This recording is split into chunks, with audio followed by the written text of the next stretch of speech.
How many times have you been told to put clove oil on an aching tooth? Or have you ever bitten into a clove and wondered why we keep putting it in food?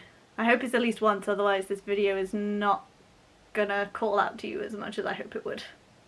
But stay anyway, because there's some cool science coming up.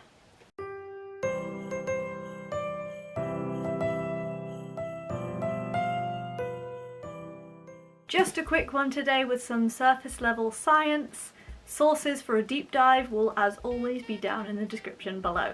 Clove is native to the Maluku Islands of Indonesia. They grew only there for a long time. In 1770 it was said that a Frenchman stole some seedlings and grew them across the globe.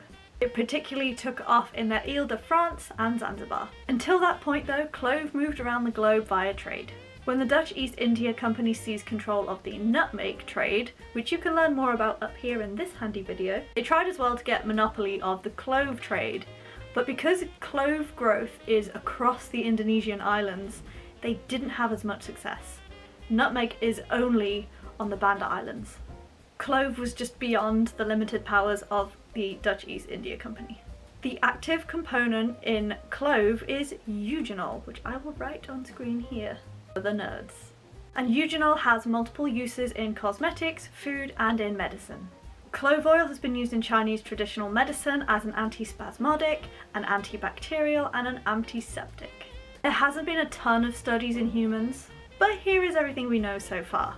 Pharmacologically, eugenol is an antioxidant with free radical scavenging activity. I'm not going to go into this now, but it is generally a good thing. Here, eugenol inhibits lipid peroxidation, a process which causes damage to cells via oxidative stress. Eugenol scavenges and sucks up the reactive species responsible for this cell damage.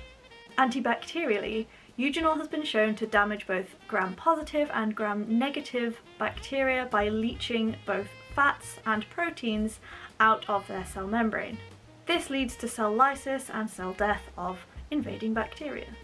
Eugenol, in addition to vancomycin and beta-lactam, I cannot speak today, increased the antibiotic's ability to penetrate into the bacterial cells, thus making them more effective.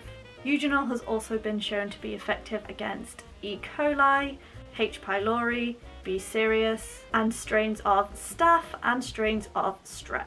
In vitro, in petri dishes, not in people, not in humans. Don't go getting any wild ideas. Eugenol also has anti-inflammatory properties by inhibiting COX-2, similar to ibuprofen. It also suppresses NF-kappa B, which we've talked about in this video up here a little bit, which helps stop excessive cell proliferation. And for this reason, it has been shown to decrease the incidence of gastric tumours.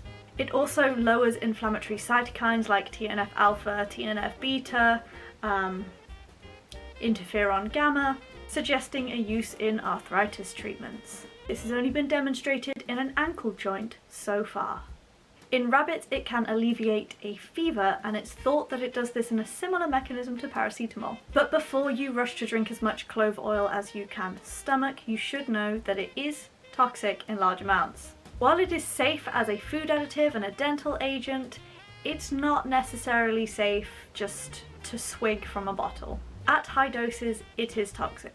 In 1993, a 2-year-old boy drank between 5 and 10 milliliters of clove oil, and within 24 hours he was seizing, in a coma, and in liver failure.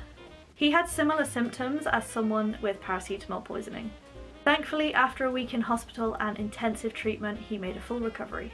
In rats, an IV overdose caused respiratory distress and a hemorrhagic pulmonary edema. It also suggested that eugenol toxicity decreases the ability of mitochondria to make ATP, which has an impact on cell growth, aging, and viability. However, this toxicity is being explored in the fight against cancer, especially in colon cancer, melanoma, and some instances of breast cancer. But in small amounts, clove oil is perfectly safe. Your baked goods are probably not going to kill you, and it won't be the clove that did it. In regular amounts, clove oil is not just safe, but even beneficial. Just be sensible with the quantities.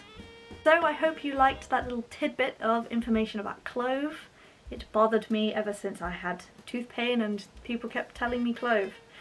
So if you did enjoy this video, don't forget to give it a like, drop a comment down below if you have any questions, I'll do my best to answer them, subscribe to my channel if you haven't already, and ring that notification bell so you get notified every single time I'm posting a video. Videos go up every Saturday at 6 PM UK time with at least one bonus video every single month. Apart from this month, which is Vlogtide, and you're getting 21 videos in 21 days in the lead up to Yule. See ya!